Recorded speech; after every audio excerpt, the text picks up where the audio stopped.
படைத்தவனுக்கு தெரியும். நல்ல வெயிலில் ஒரு பயணி மிகவும் பசியுடன் சோர்வாக நடந்து கொண்டிருந்தார்.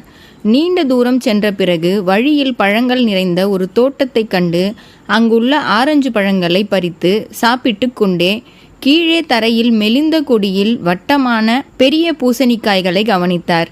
இவ்வளவு பெரிய மரத்தில் பெரிய பூசணிக்காய் இருந்திருக்கலாம். உருவாக்கியவருக்கு இந்த விஷயங்கள் ஒன்றும் தெரியவில்லை என்று கேலி செய்து அந்த மரத்தடியிலே உறங்கிவிட்டார். திடீரென்று அவர் தலையில் ஏதோ ஒன்று விழுந்தது. பயந்து குழப்பத்துடன் எழுந்து சுற்றும் முற்றும் பார்த்தார். அது ஒரு ஆரஞ்சு பழம். நல்ல வேளை, பூசணிக்காய் என் மீது விழுந்திருந்தால் என்னவாகியிருக்கும்? இது நிச்சயமாக தரையில் இருக்க வேண்டிய ஒன்றுதான். கடவுள் சரியாகத்தான் படைத்திருக்கிறார்.